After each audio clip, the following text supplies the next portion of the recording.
calm your rest. There's no need to run when you feel upset. Just calm your body. You know what to breathe in through your nose and out through your mouth. Yeah, take some air and suck it in through the nose and out through the mouth. Yeah, take some air and suck it in. Calm your body. Breathe, just breathe. Yeah. Calm that body. Time to calm your life. I need you to breathe. Just breathe.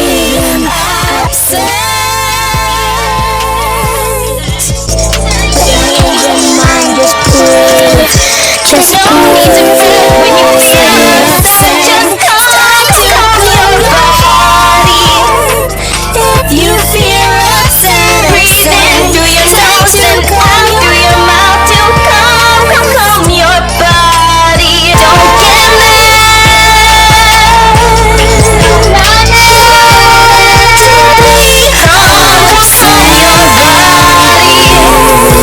Breathe now.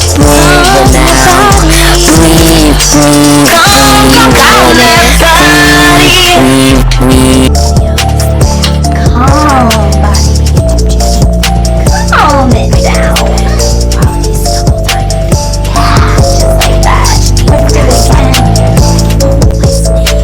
Calm your body. Oh my goodness, I just finished a book.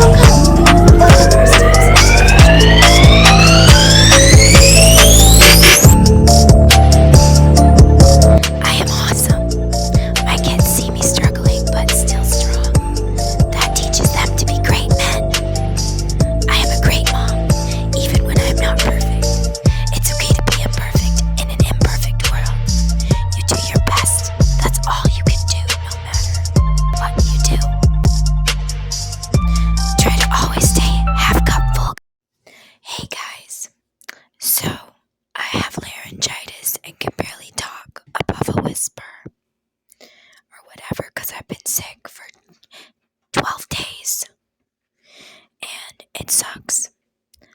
But I wanted to talk about this, so I hope it's okay if I talk to you guys at a whisper. There was this post on Facebook and it says, even the most positive people have negative thoughts. The secret is not to feed them. So I wrote something and I wanted to share it with everyone. Because it's so easy to look at the glass as half empty instead of half full. So let's turn it around. Sorry. Okay, so this is negative. Me this week. My thoughts. Oh my God, I hate being sick. I miss my parents and Jude. This sucks. Why am I cursed? Why does God hate me? What if I die? I wouldn't care if I die, as long as my babies are okay. I'm not scared to die. Am I being punished? Also me. At least being sick, I can catch up on editing videos that I haven't put up yet on my YouTube channel. I get to spend quality snuggle time with the kids. I get much needed rest. I get to hold my snake and snuggle my dogs. Hello, meditation time. Oh my goodness, I just finished a book in one day for the first time since I graduated college. Sorry guys. I am awesome. My kids see me struggling but still strong. That teaches them to be great men. I am a great mom, even when I am not perfect. It's okay to be imperfect in an imperfect world. You do your best. That's all you can do, no matter what you do. I try to always stay half cup full, guys. That's why I'm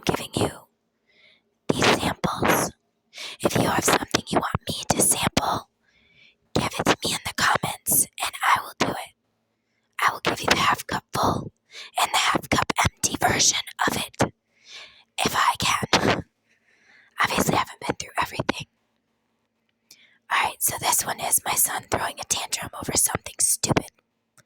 Well, something stupid to me, but to him it's important.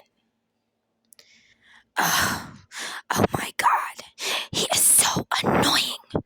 He is embarrassing me. Stop screaming. Spoiled rotten brat. Obviously, I don't say these things. This is my mind. How could you disrespect me like this? Seriously, kid, you are triggering my inner child wounds. I'm about to unravel. I feel like we are not safe. My body is heading back into survival mode. God, please make him stop before someone hurts us. Now I become the shield. Again, the human shield I've always had to be. Half cup full. Me. Oh, poor baby. He is having big feelings. How would I like someone to treat me in this moment?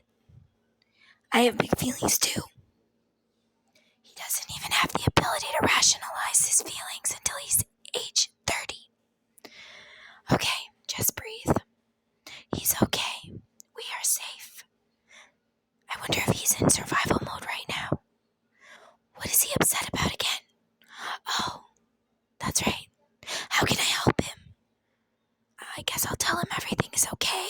I'll tell him he's safe and that I got him. I'll give him a hug. I'll remember that I am not perfect at my own age. How could I expect him to be perfect at his? I'll tell him I love him. Once he is calm, we can discuss things further. But right now, there's no need to discuss while he's in survival mode, because he won't hear me anyway. And if he hears me, he won't understand. But I got this. I know. We'll sing. We'll sing our calming body song that we wrote together. I'm not gonna sing, guys. I'm a great mom. Oh my god, we resolved it. I'm so proud of myself. Thank you, Lord. I'm so proud of him too. We both learned so much.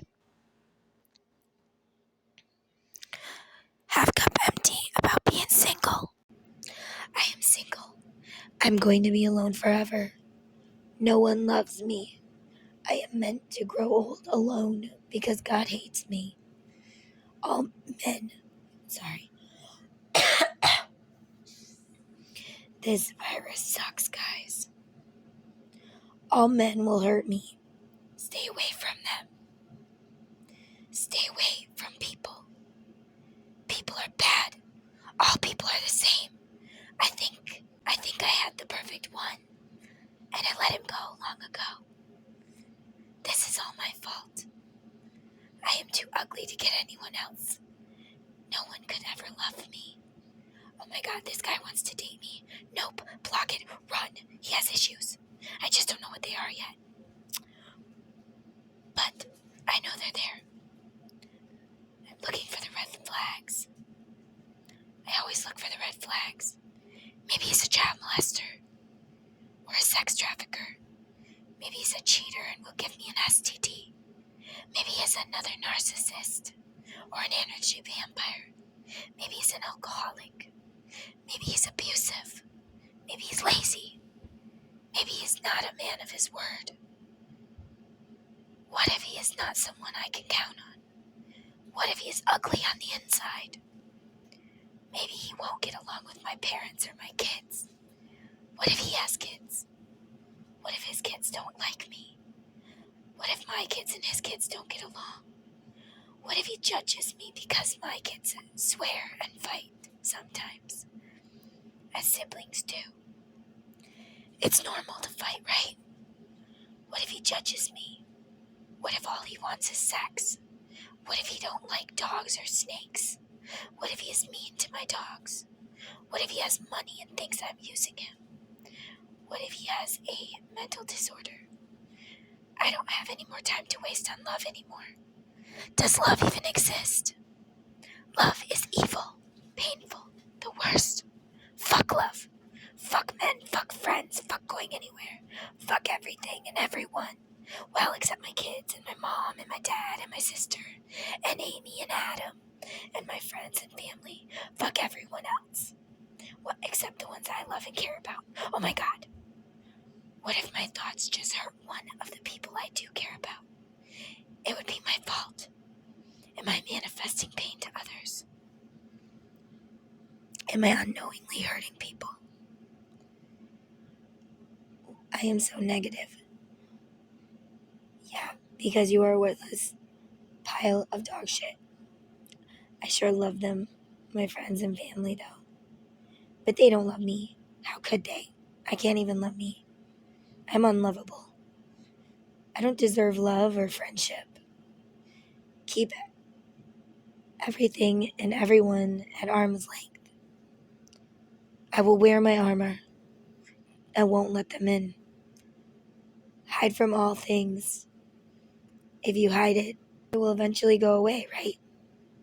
I don't want to become a slave to any man ever again. Nope. I'm going to make up excuses and any excuse I can think of. I'm going to run away. None of them are my twin flame anyway. Maybe I don't even have one. Being alone is so lonely, yet I'm afraid of people. How can I even love people, yet hate them at the same time? How can I hate being alone, yet not want to be around people ever? How can I not care, yet care so much? I try to care so little, but it's not possible. There must be something wrong with me. Normal people don't think like this, do they? God, why am I such a loser? No wonder all the kids picked on me in school. That's why I only had a few friends. They probably secretly hated me too. No one could ever love me. I should just stay away from everybody. Seriously, don't even get out of bed today. And turn off your phone too. Nobody deserves to have to talk to your ugly, rotten ass. No one could ever love you anyway.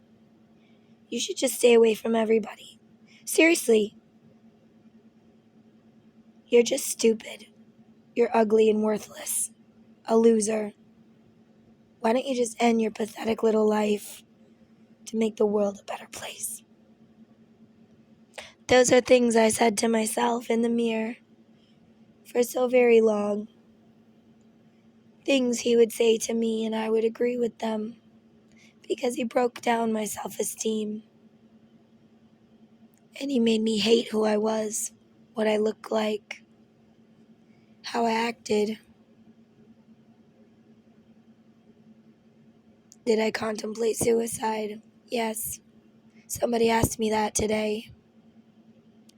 Did your spouse ever make you want to kill yourself? Yes, many times. I didn't because I've got babies and I couldn't leave them in hell alone. I had to be strong for myself and for my babies. And even if I hated myself, I loved those babies. I loved them more than I loved me. I love them more than anything. Still. So if they were going to walk through the hell, I would walk with them. I wouldn't leave them alone. I always promised I would protect them and love them forever. We made that deal when they were in my stomach. And I held up my bargain. I wore my armor.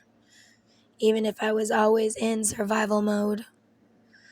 Always watching over everyone like a helicopter mom. That's what people tell me. You're a helicopter mom. You're a helicopter mom. I am the mom that I have to be.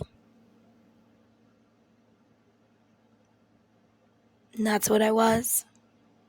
That's what I am. Because that's who I need to be.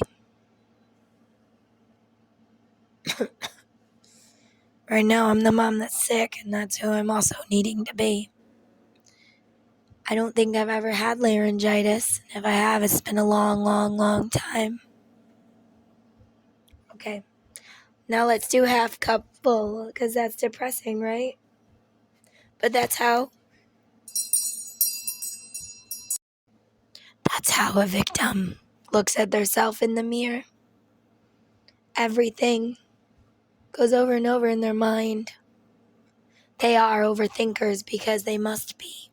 If I say this, what will the reaction be? If I do this, what will the reaction be? What do I have to look for? What are the signs? I myself could read my husband well. I knew his favorite thing. What could I do to make him leave the children alone when he was going after them? I would pretend I was horny. I wanted, right now. I really didn't. But if it meant they were safe, I'll take one for the team. I'll take one for them. And I'll pretend that I enjoy it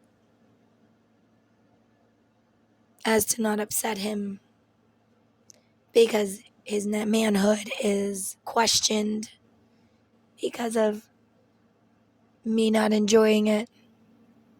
That's a hit to his ego, right? Why do girls fake it? We don't want to hit you in the ego. Anyways, let's move on. I know, I'm sorry, I'm sick. It's so gross. Alright. Where was I? Okay. I love being single because nobody can tell me what to do or hurt me or my kids in any way possible. I love the peace that comes from being alone with my children. I get so much time with my kids. I am so blessed. Now I can be playing with them, and instead of having to deal with him being mad at me because we're having fun without him and him taking it out on me and the kids, making me triggered every time that I want to play with my children, because he told me I was childish and stupid. I was coddling them. I was disgusting. I made him sick. He wished I was never his wife. He wished I was never the mother of his child. He cut me deep. I didn't have to put up with that anymore. I think about that when it's half cup full.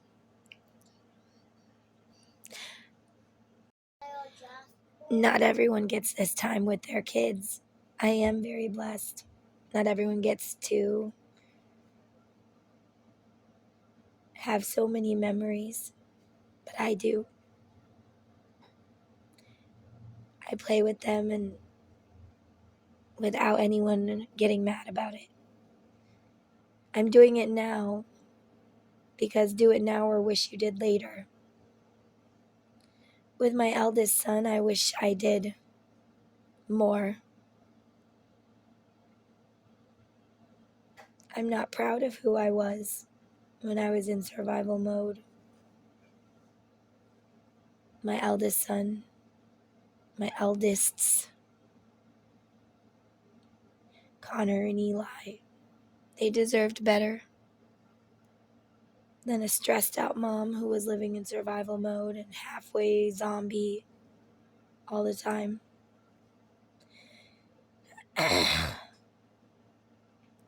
So remember, that thing you're doing, it can wait for later. Build a memory.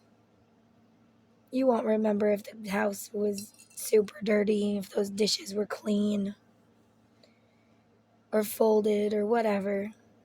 You will remember the fun you have with them. I turn on my shuffle on Napster and I tell the boys that God picks the song and we have to dance to it. And God is watching. And he doesn't care if the dance is perfect as long as we're having fun. And they love it. They dance, they sing. They burn off energy before bed. Not everyone gets to do that. Okay. I tell myself, your children love you. Everybody loves you. Look at all the love they're giving you. Look how blessed you really are. You may not be rich, but you are rich in love, and you are rich in babies, and you are rich in blessings, even if you don't see them because they don't come in the form of money. I tell myself, oh God, my head hurts, guys. I tried the neti pot because that's what the doctor said. Guys, don't ever do it cold water. It was awful. But still, it was awful and my ears hurt and it didn't help anything. Maybe I don't do it right. But anyway, I tell myself I have the best life. A life with so much love. That's what life is about. Love. Love. Love is patient and love is kind. Love is humble.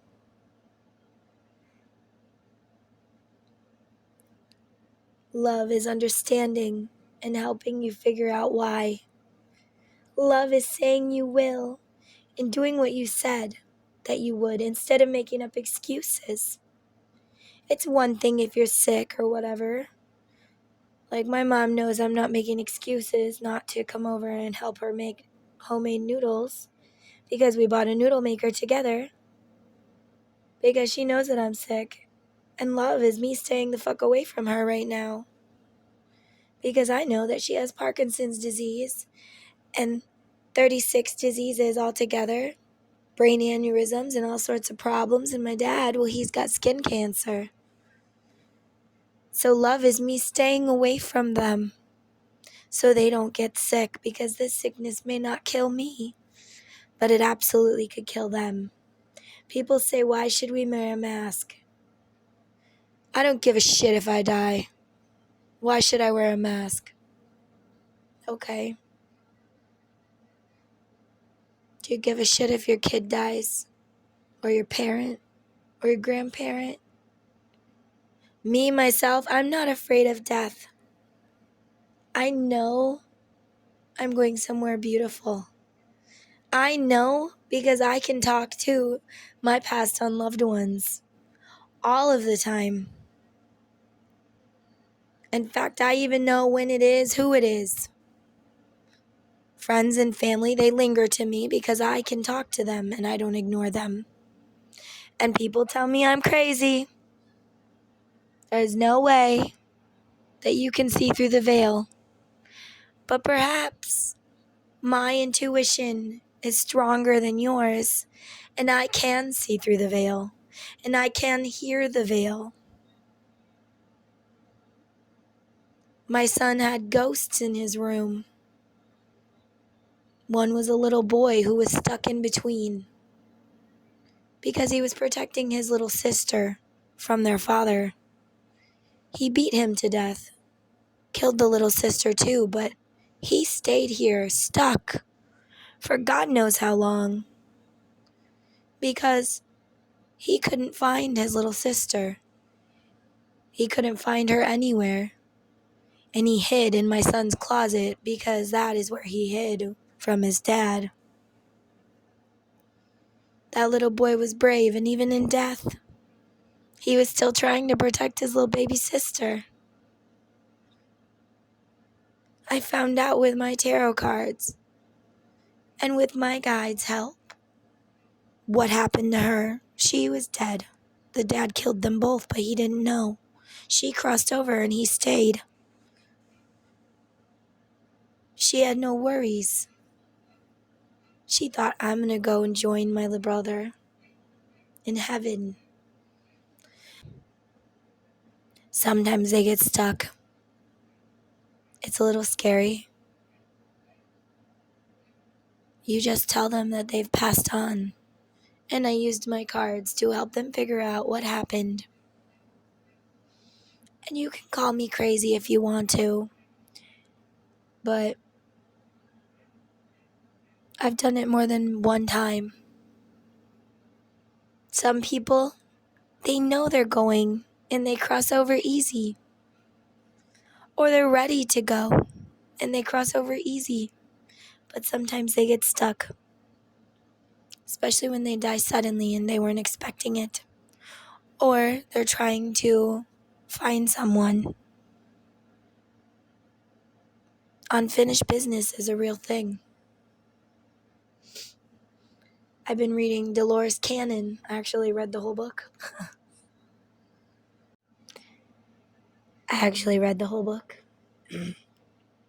It's very interesting. If you want to know what happens to the dead, read it. It's Dolores Cannon, Between Life and Death, I think. People can say maybe she's crazy, but she recorded every one of her sessions on a tape recorder. They were all the same, went to the same place, things like that.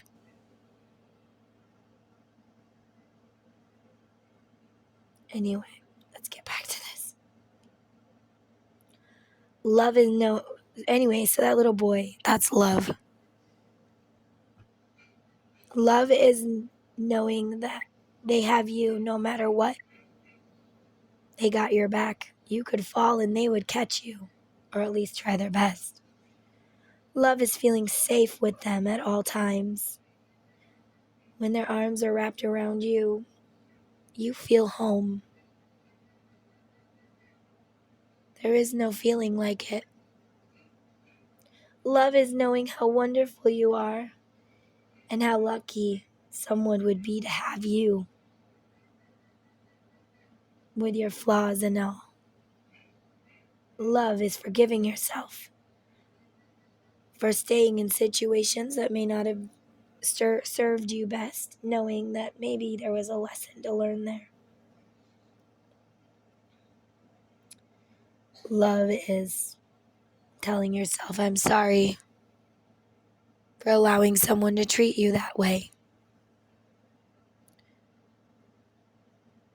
Or telling your children, I'm sorry that I treated you that way. Love is thinking, am I the crazy one? And knowing full well you're not. Because the narcissist, he doesn't go around, or she doesn't go around saying, maybe I'm a narcissist. No. They go around saying, I didn't do it. It wasn't me. Where's your proof? Oh, you do have proof. I didn't do it. You don't see what you think you see. You don't do what you think I did. And if I did it, it was your fault. And if I did it, I promise I'll never do it again. I'm gonna change this time. Don't leave me. I'm awakening. I know I'm evil. I'm gonna fix it. No. If you're wondering, am I the toxic one? Because you yell back. After being poked and prodded for so long, you finally lash back out. That's just equal balance. That's survival mode. That's fight or flight or freeze or fawn. Fight. What do you... Okay, let's go into... I caught my husband. my most recent one. I caught him cheating on me. Okay? Yeah. I went in the bathroom. His phone was sitting there, and there was a picture of a girl, a woman. I looked at his phone because don't tell me you wouldn't. I'm like, what the fuck? I went on Facebook and I asked my group, my women's group. I said, what do I do? And they're like, you confront the piece of shit. And some were like, I would message the bitch. Me like, what the fuck, bitch? Why the fuck, bitch? Who the fuck, bitch? And I'm like, okay. So I got her number. I messaged her with my phone and I said, hey, can I ask you why you're sending my husband? I wasn't rude. Hey, can I ask you why you're sending my husband pictures of yourself? And then I sent her a picture of him and I so she knew who I was talking to about. Well, she didn't know he was married. He joined a dating website, dating app. And she was happy to screenshot me all the pictures. And you know, when I told him, he's like, smashed his phone because obviously there was more conversations on there he didn't want me to know about. Blamed it on me. It was my fault for making him feel alone. Like, are you fucking kidding me? I do nothing but make sure you're okay and you feel safe and loved. I make you breakfast. I buy you shit. I take care of your kid. I understand that your kid has autism and I look the other way because he's yours. I look the other way when you do this, that, or the other thing. I look the other way that you don't come to my parents' house unless you're drunk and you want to insult my father or my mother or my grandma to make yourself feel better because you hate you and you want to take it out on me and you want to hate on me because you hate you and you're reflecting your shit onto me. And then I told him, I'm like, so you want me to be mad at her? You want me to be mad at her for talking to you? Yes, it's her fault, blah, blah, blah. I said, so it's her fault. You downloaded a dating app, uploaded a fake ass profile saying you're single and this and that, and put pictures of yourself on there. And then you started talking to her. You want me to blame it on her when she's never met us. She's not my friend. She don't know me. I was like, the only thing she did wrong is to trust you. The same shit I did wrong. Okay?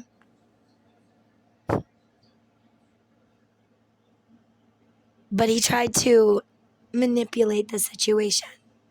He tried to, oh God, my head hurts. He couldn't take the blame. It's not my fault. What, did you trip, fall, and she landed on your dick, or what? Come on. Come on. Like, seriously. No, I could not trust him. He was an alcoholic. I literally freaking hid my purse. He spent all his money and he wanted to spend all mine. I'm like, no, I can't find my purse. Sorry, I can't find my purse. He looked all over the house for my purse. It wasn't here. It was at my mom's, in her safe, where she keeps her guns. It was hidden.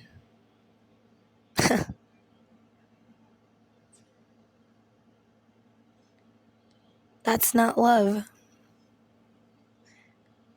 I tried to love him. I tried to keep him from buying alcohol. I even hid my money because I knew that I would probably tell him yes. But then he would go over my head and get money from his mom. So then I had to start going everywhere with him. Okay? To make sure he wasn't going to buy alcohol. That didn't work either. He made me be the person I didn't want to be. A fucking warden. A fucking babysitter. And he made me beg him to have sex. He used it as a weapon. Like, I didn't even like the sex anyway. You know? So I don't know why he used it as a weapon, but he did. When things would get bad, he'd be like, oh, I want to have sex now. And I'd be like, well, I want to sleep now. I remember he kept me up for 3 days straight. 3 fucking days. Didn't let me sleep. He got to sleep, but he kept me up all night while the kids were asleep. And then he would get to sleep just as the kids woke up. And I had to get up and take care of them. Even his. I'd ask his son, I'd say, what do you want for, breakfast? And he was kind of picky and didn't know what he wanted.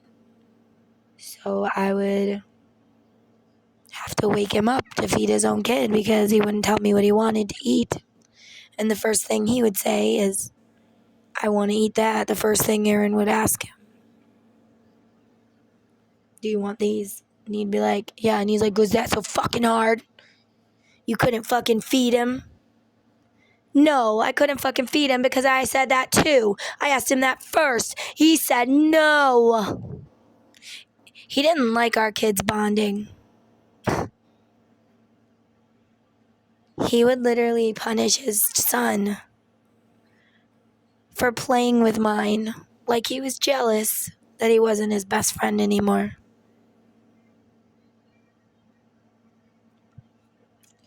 Anyways, that wasn't love. That was manipulation. That was not taking credit. And that's things you have to say, I forgive you, Sabrina, or whoever in the mirror. I forgive self for keeping me in this situation. I understand everything happens for a reason and that I had to learn some sort of lesson. And I am grateful for my lesson. I am done with this lesson. Please allow me to move on. That is loving yourself. Okay, love is forgiving yourself for anything, any situation, any behavior you hate. And understanding at that time, that situation, that behavior, that whatever had a purpose.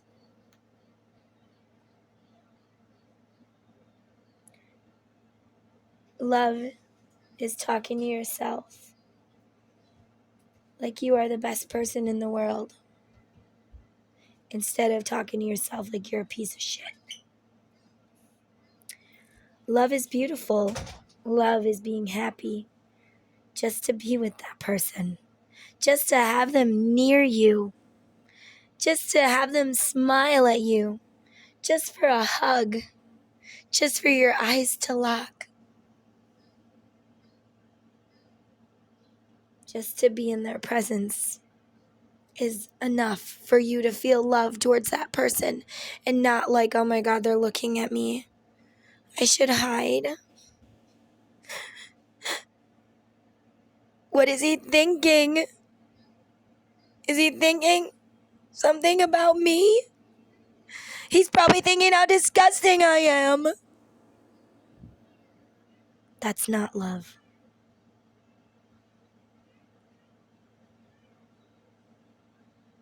Okay. Love is never having to walk on those eggshells.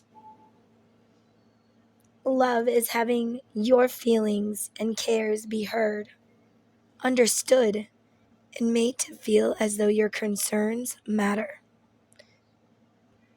Love is staring at the star that he bought you for hours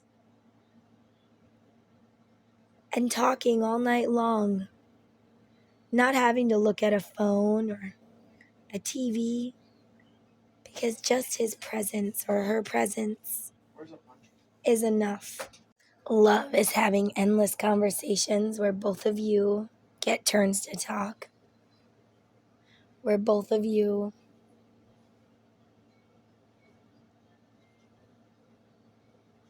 don't feel frustrated from being on the phone.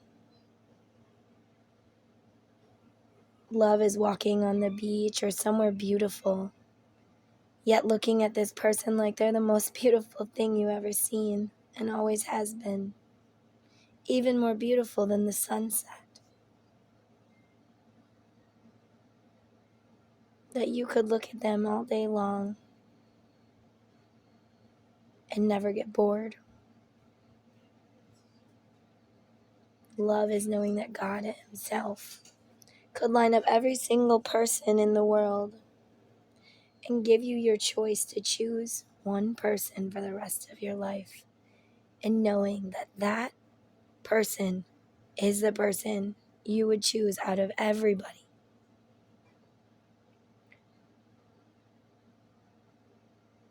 Love is cooking together and cleaning together,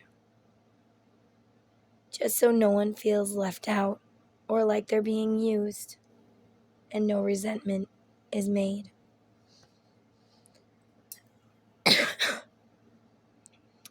Love is not needing to get upset or yell just to make your point.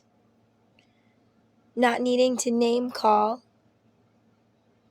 because you feel defensive because this person is doing it to you. Love is being so excited, but you can't contain your smile. Love is forgiveness without resentment.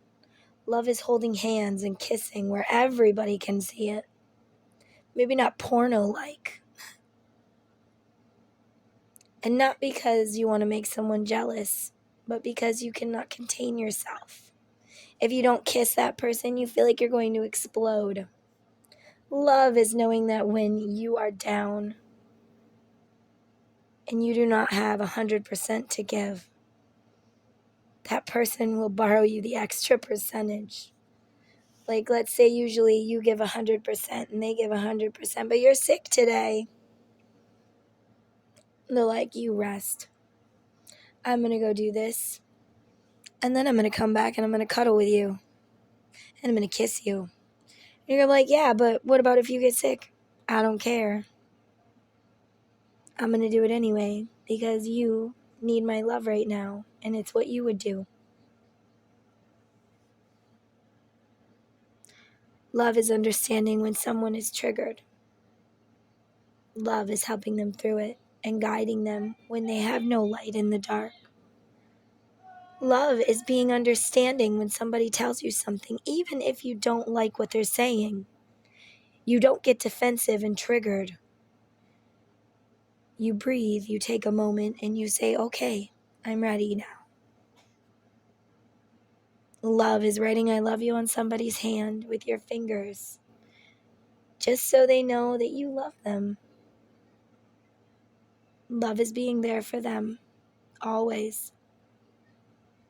Even if all you can offer is your friendship. Love is bringing them up without tearing you down. Your person's upset. They had a bad day at work. They need to vent. Okay, baby, I'm here. What triggered you? Blah, blah, blah, blah, blah. Okay. Go ahead and vent to me. Tell me exactly what happened, and maybe I can help. But if not, I can at least listen. And then you listen, and you're like, shit, I don't know what the fuck to do. So all you can offer is you make them laugh. You tell them a joke or whatever to make them smile. And then you say, well, I don't have all answers, but at least I made you smile.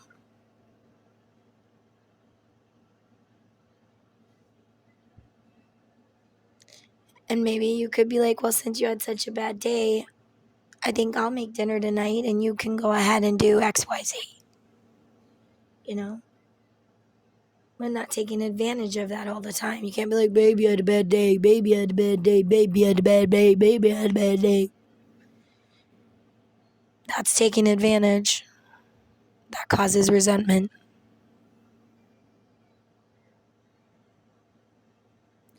Love is never making anybody else shame them. Why would you put up with that? What are you, a fucking retard? Or, where's your husband? He's not gonna show up. Why not? I don't fucking know, 'cause he's an asshole. But he said he'd be here. He's a fucking liar. He's fucking lazy. He fucking doesn't... He's not a man of his word. What do you want me to say? I'm embarrassed now, and I'm shamed, and I feel badly, and I want to cry. All because your ass ain't a man of your word, or a woman of your word. I shouldn't feel that way. It's different if you're sick. It's different if you have a logical excuse. But if you make an excuse every single time, that's not love. Love is listening to the same stories over and over because they can't remember that they told you it already. Love is loving their stories because when they tell it, their eyes light up and you see the happiness in them. You see them shine like the sun, and that makes you happy. And they do the same for you. Seeing you light up talking about something that matters to you makes them light up too. Love is being there when times are hard, but not allowing you, if they're there for you when times are hard, like I'm sick right now, okay?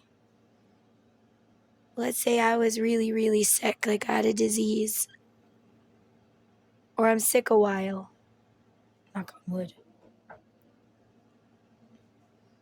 I'm on pills, and I take my anger out on you, and then when I go off the pills, I continue to treat you like garbage because I got used to it when I was on the pills. That's not love.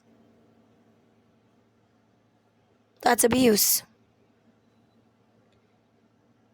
I can make excuses all day long, but I'm sick, I had a bad childhood, blah, blah. No, I treat you like this because you allow it, and because I don't give a shit. You're easily replaceable. If you feel your person is easily replaceable, you don't love them. If you feel like you love them sometimes, but not others, you don't love them. You might care for them, but that is not love.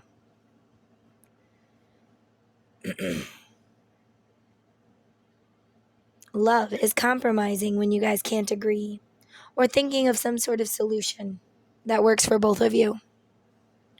Love is understanding that you will not yell at me, you will not name call, you will not treat me or my children like shit. Those are not boundaries, those are expectations. Okay? And you don't want to cross those expectations because I love myself enough. I will walk the fuck away. Oh God. I hate being sick. Okay.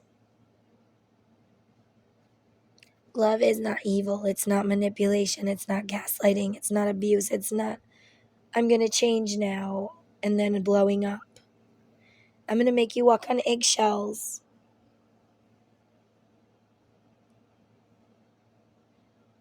I'm going to make you not be able to count on me. I'm going to blame you for everything, even if it's not your fault, because taking blame for myself is not okay. That's evil. Lying and saying I love you does not mean it's love. It doesn't. People can say I love you all day long, but it doesn't make it true. Maybe they don't even know what real love is. Having sex with someone is not the same as making love to someone. If you feel awkward and judged by this person, if you feel uncomfortable and they don't care, that's not making love, okay? Even having babies with someone and being married to them does not mean it's love. If when they realize you're stuck because you're pregnant or they're pregnant or you guys are married, now they can start to act like a Dr. Jekyll and Mr. Hyde. That's not love. That's toxic. That's pain. That's addiction. You get addicted to the breadcrumbs. It's not love. You get a dopamine hit from the little bits of love that they give you, just like a hit of cocaine. Seriously. So when you leave them, you feel like you're going to die without them, just like they were a drug. And they are.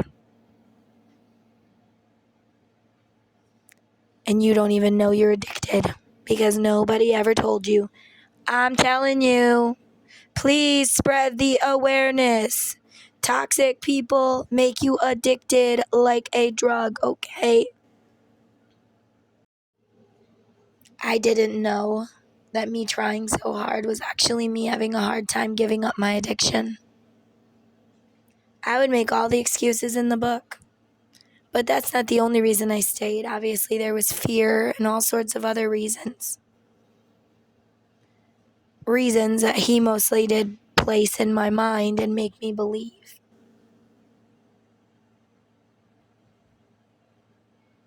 Love is staring into someone's eyes and seeing the galaxy. Feeling the universal love. Love is talking to someone without saying a word. Love is dreaming about them and being grateful for the dream. Even though it's over, you still feel their energy around you. Thank you. Love is bringing someone water because you know that they're making a video and their throat hurts. Like my son just did. Just remember, they either love you or they hate you. They can't do both. If we go to war with Russia or anywhere, a soldier cannot fight for us and them at the same time. It's not possible. So if you feel like your person loves you sometimes, it's not love. If you have to make excuses for them and tell yourself reasons why they act that way, tell yourself that they don't mean it, talk yourself into staying, it's not love. Love is not conditional. I love you when. I love you if. I love you only. I love you whatever. I love you when you obey me. If you would just obey me all the time, I wouldn't have to hit you. That's an example. That's not love. That's conditional. And if your love is conditional, shove it up your ass. Alright. Love is unconditional. It doesn't matter the distance between the two of you or how long you've been apart. If there was true love there, it's never left. It's never died. You're always on that person's mind. And they're always on yours. You dream about them. They dream about you. That's true love. No matter how much or how many excuses they give themselves about why they can't be with you, at the end of the day, they're just excuses because they're afraid or they have an addiction or both.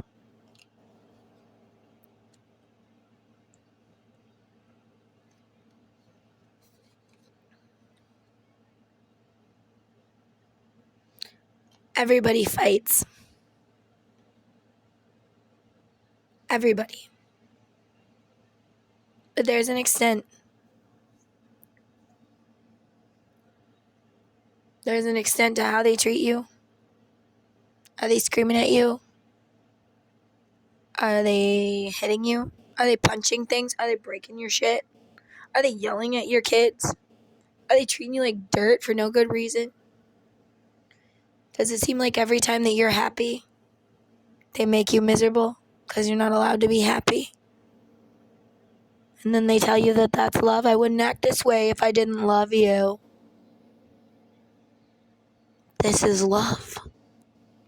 Real love. True love. It's love. No.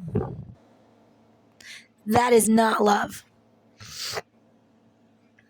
Love is calling up someone you haven't seen in 18 years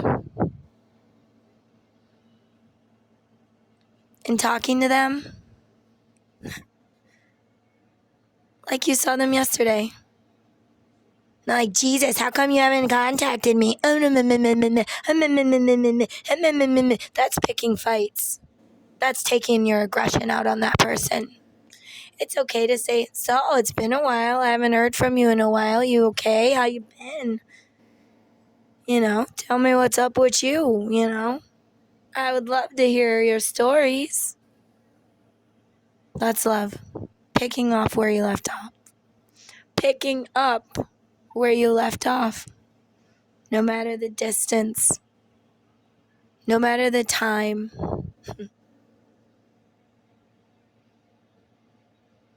Talking about your differences and getting both sides of the story. Maybe he has one side, you have the other. Maybe there's something that needs to be said. Something that needs to be resolved.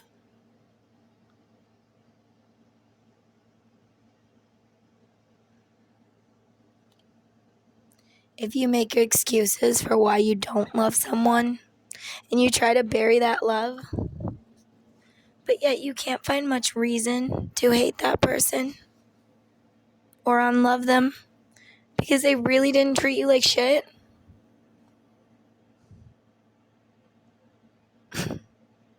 that's love.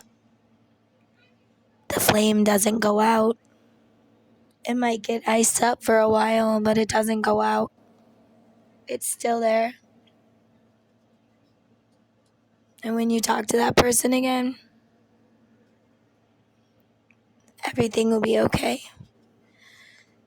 Okay,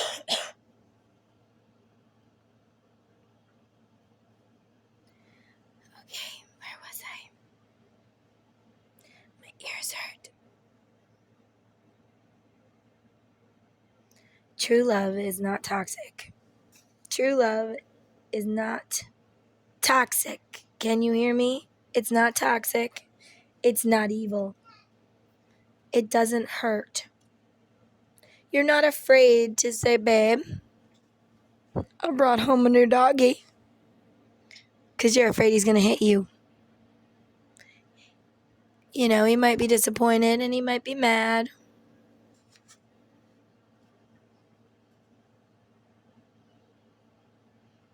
But maybe you guys can come to a compromise.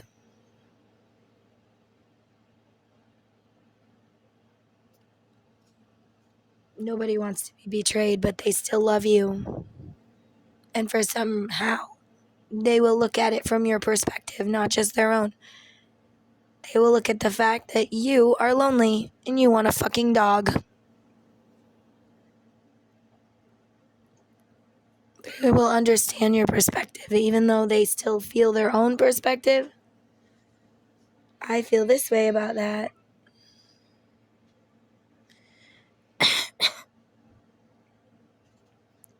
But they won't try to make you believe their beliefs. They will understand your perspective. And they will compromise. They won't name call or yell at you to get their way. Obviously, some people make mistakes. Understanding that your person is human and not throwing it in their face. Remember when you did this? You remember when you did that? Remember. That's not love. Using it to blackmail them, not love. You want to pour into their cup while they pour into yours. Never letting either one of you get drained. because you are a team and you figure shit out together. We have this issue. Let's resolve it together.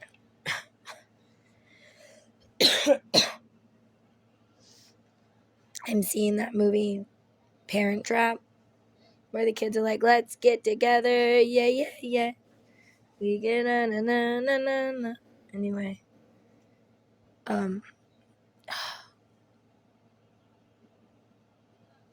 You guys are like that. That's love.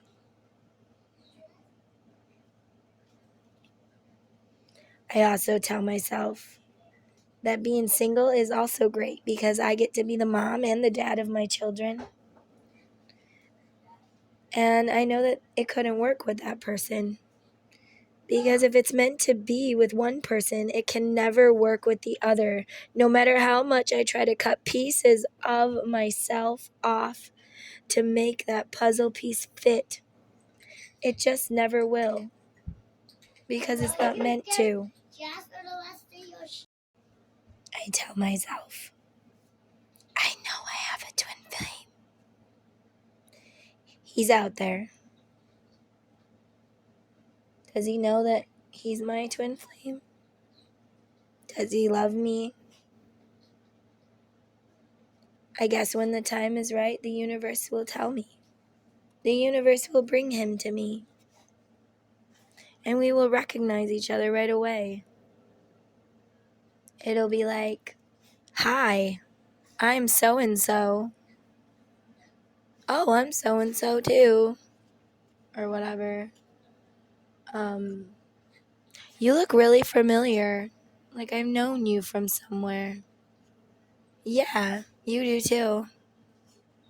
But you really mean it. It's not just a pickup line. That's a big sign that it's a twin flame. Also, if the way you meet could be out of a movie or a book or a fairy tale, a lot of times that's also a sign of a twin flame.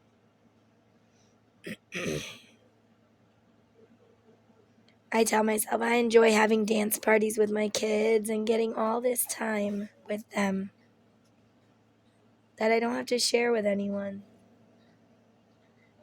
All the love, all the memories, every little moment is mine.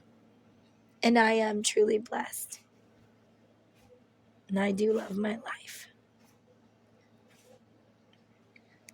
It's easy to find positivity in things. Let's do a little harder one. Let's talk about my abuse. This is my head, half cup, half empty. Again, if you guys don't know, I'm sick. Got laryngitis. It's coming and going at least. I got a little voice. So, why did he abuse me? Why didn't I matter to him? Did he ever love me? He's right. I am ugly and disgusting, and nobody else would want me. Nobody else would put up with my bullshit. Maybe I did deserve it. God left me all alone. I hate God for abandoning me. God knows I'm only saying this for this, by the way. God, I don't talk to myself like that no more. I would abandon me too. I hate myself. I hate the face I look at in the mirror. I hate my weight. I hate my body. I hate every little thing about me. I hate how stupid I am and how I can't ever be quiet. I hate how I can't control my own anger. As he's screaming at me and I have to defend myself, I still look at myself as the problem because I've been gaslighted too. My reality has been twisted and I don't even notice there's something wrong with it. But I have hints. You know, maybe everyone would be better off without me. Everybody deserves better than me. I am worthless. I am garbage. I am a horrible excuse for a human being.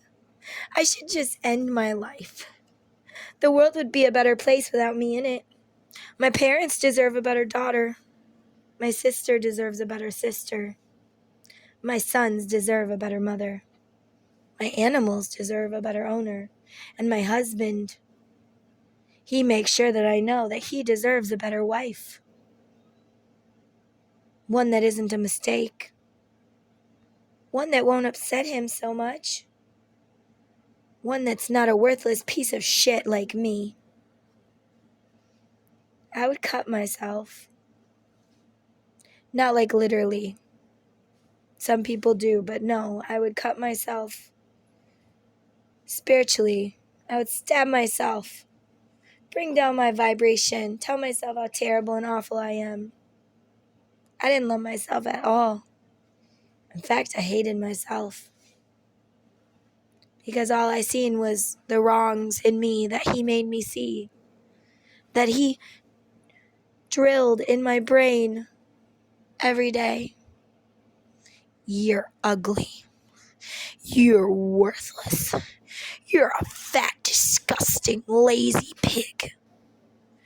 What do you mean you're on bed rest? The doctor said I have to be on bed rest. I'm bleeding. I'm pregnant. You're not allowed to be on bed rest. Where's the doctor's note? What? I don't even work. Why do I need a doctor's note? If you should be on bed rest, you should have a doctor's note. What? So the doctor tells me don't get up out of bed because you're bleeding. And you tell me that I'm supposed to get in my car, go to the doctor's, and tell him I need a doctor's note for my husband to believe that the doctor said I could be on fucking bed rest. So do you think that I fucking like it? Do you think that I like it that the house is getting a mess and you're screaming at my kids to keep clean? Because you're too fucking lazy. I didn't get to have bed rest, guys. He let me rest the rest of that day. But the next day, I wasn't bleeding. So, I was better.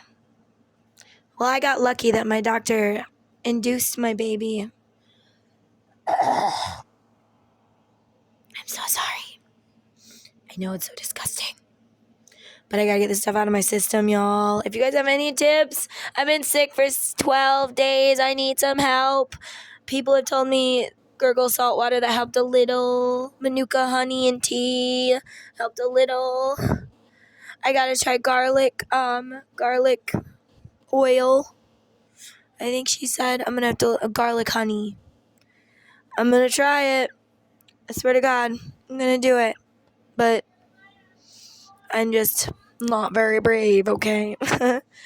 Anyways, I didn't get to be on bed rest. My doctor induced me. And thank God he did. Because the reason I was bleeding was my placenta was tearing from my insides. Had I been at home when this happened, I would have bled to death. My baby would have bled to death. Well, no, he would have drowned in my blood and died. We both would have died trying to make it to the hospital.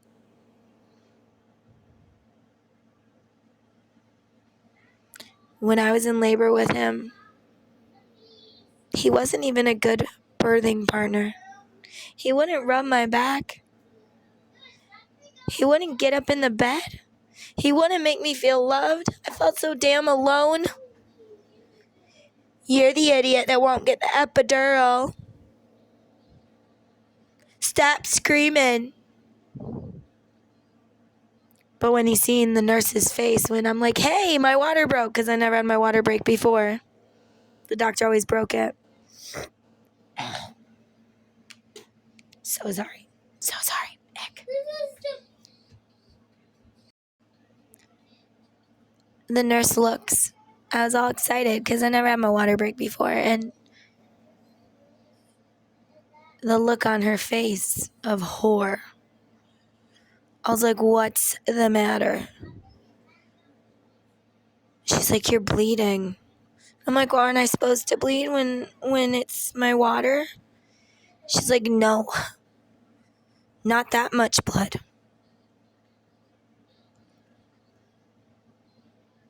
They quarantined my room. They locked it up. My parents had just arrived. They arrived and my mother and father were in the waiting room. And they said, I'm sorry, you can't go back. We have a medical emergency. And she's like, well, wait a minute, what? That's my daughter. What's wrong with her? And she's like, you have to wait for the doctor. My mom could see the horror on her face. That nurse never seen anything like it. And she was older. So my doctor comes out, who's also my mom's doctor, and she's crying, and he gives her a hug. He's like, Hope, it's okay. Sabrina's gonna be okay. The baby's gonna be okay. And he's crying too. The doctor was crying. He's like, I should have seen the signs that she had preeclampsia and that her placenta was going to rupture. But she had none of the normal signs besides a little bit of spotting. He's like, I promise I will bring you back as soon as possible. So my mom finally comes back. I was in the middle of telling him, I said, if I die today, I don't want you to blame it on the baby. It's not the baby's fault. Perhaps if I had some bed rest, this wouldn't have happened. I knew he would blame the baby. My baby, had I died, would have been raised and told every day how he killed his own mother. He was a murderer. I know him. Anyway, thank God my mom got there because everything was fine. But my mom rubbed my back, and my dad even helped. And my husband, well, he would just take pictures of me when I was screaming in pain because I didn't have an epidural.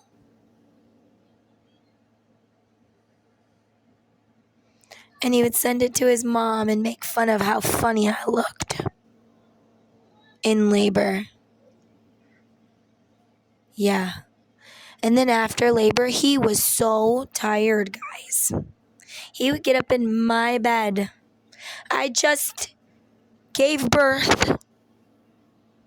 For hours, I was in labor.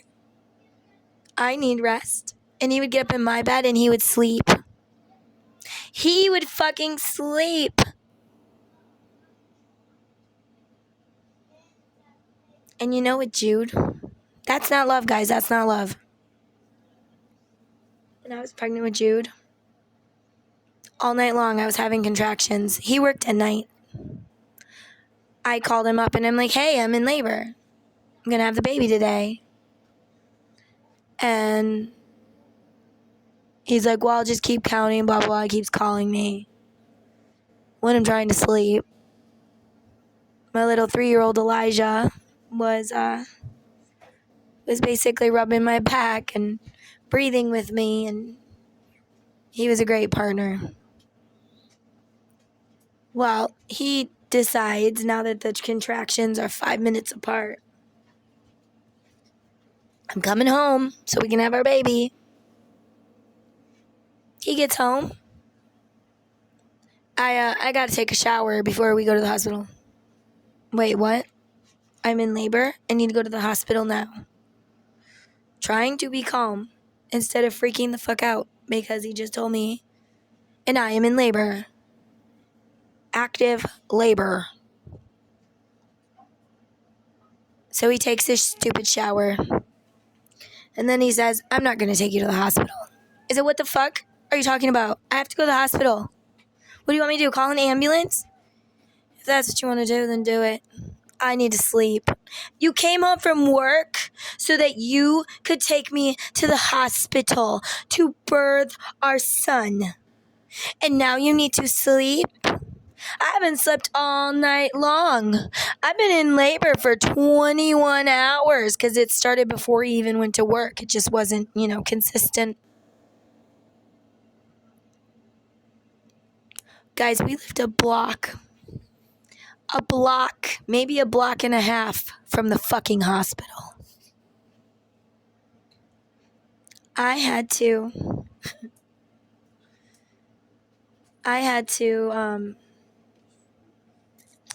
call my mom, who lived about 20 minutes from me at the time. And my grandma and her came and picked me up and took me to the hospital. And they stayed with me. My mom did. My grandma, she had to go home. Because, she was old and she just didn't want to stay. And I told her it was okay. You go rest, Grandma. I got Mom, You can be here in spirit.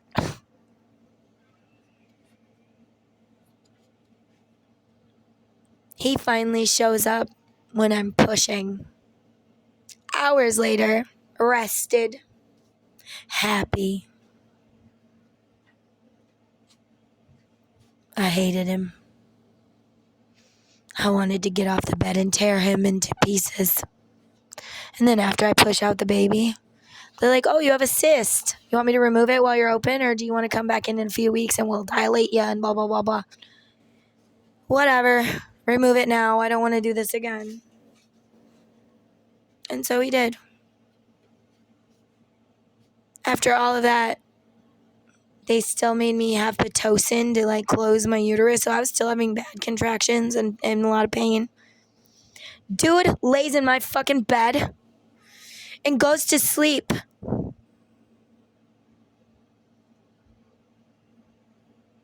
Yeah. Then he has the audacity to tell me that my baby's ugly because he had a cleft lip and palate. I was like, well, he may have a cleft lip and palate, but he's cuter than you. I still believe that too.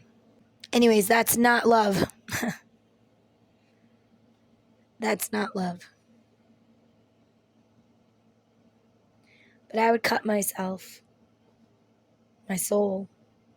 Not literally cut myself. But one time, I did tell him I was feeling suicidal, thinking maybe he'll make me feel better. Show me there's something to live for. Show me he's gonna get help. You know what he said? He said, you know that hook in the tree back there? Where we can hang deers to bleed out? I said, yeah. That would hold your weight if you decide to hang yourself. What?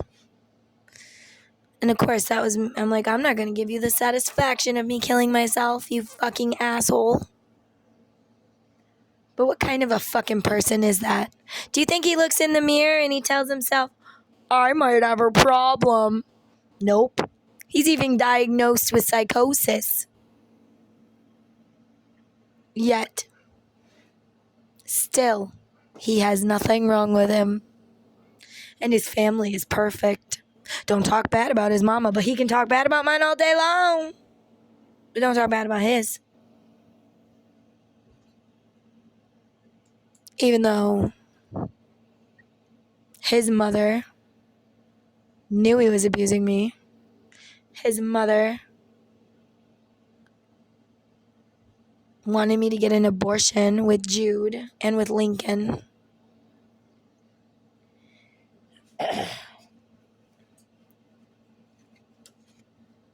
She told him when she found out I was pregnant with Jude, she said, make her get an abortion.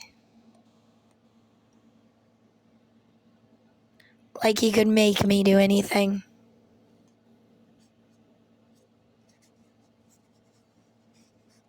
Anyway, this video is getting way off subject. So, cup half full about my abuse.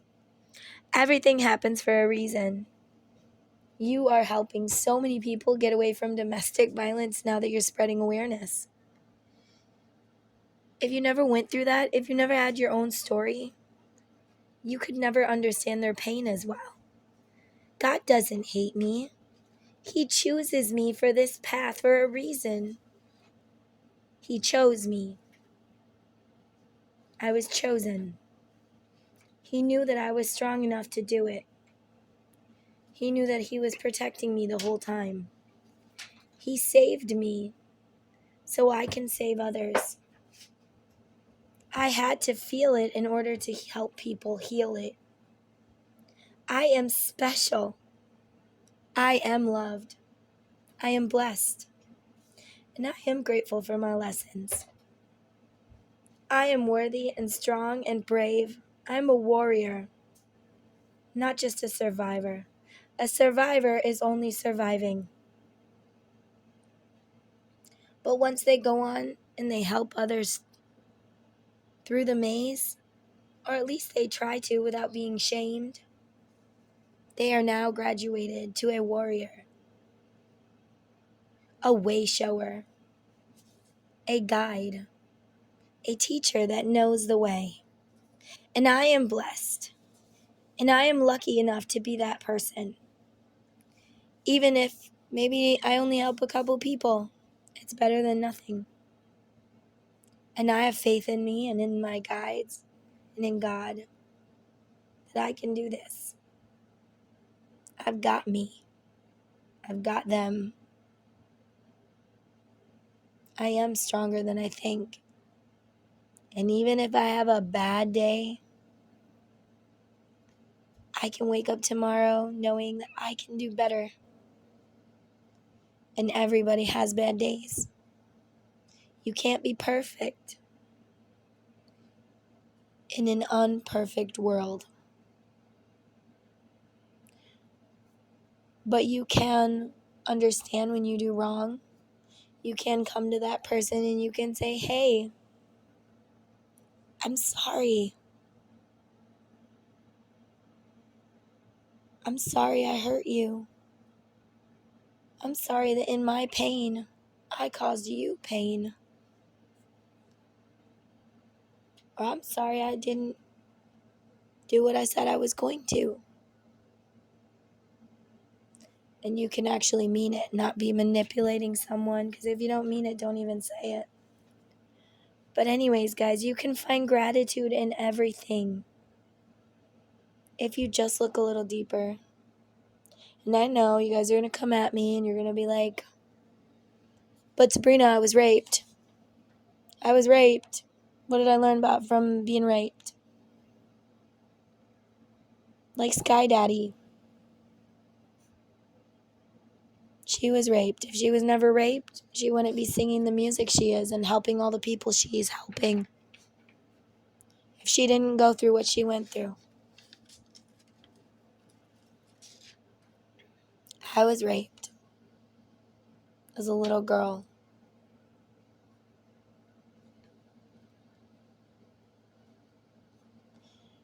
And now, if I go to help someone in that situation, I can be like, I understand how you feel, love.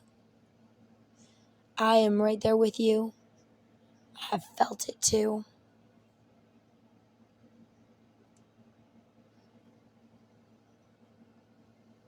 I can be empathetic.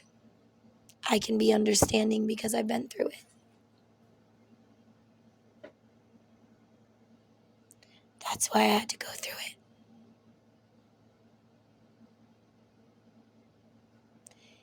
Even if it was painful. Or I wouldn't be where I am now. But guys, my head is pounding and I read everything. If you guys have any questions, leave me a comment or email me, witchysabrina691111@yahoo.com. I don't have an email for this one yet. If you have any tips, how to get rid of this horrible sinus pressure, this laryngitis, this terrible, awful bug, I'd really appreciate that too. And if you guys want to share your story, I love when you guys do that. Because you never know. Your story might be the reason somebody else decides to escape their hell.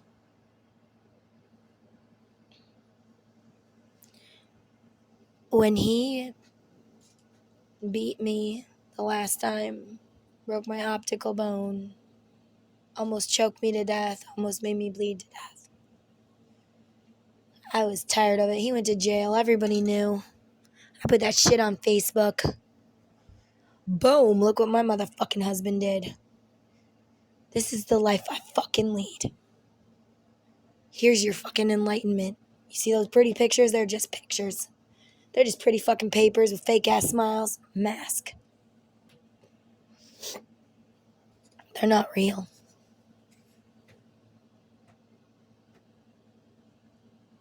When people started telling me their stories, and it helped me to see that there was a light at the end of the tunnel. I was like, wait a minute, you got out? You went through this too? I'm not alone? You really did? You got out?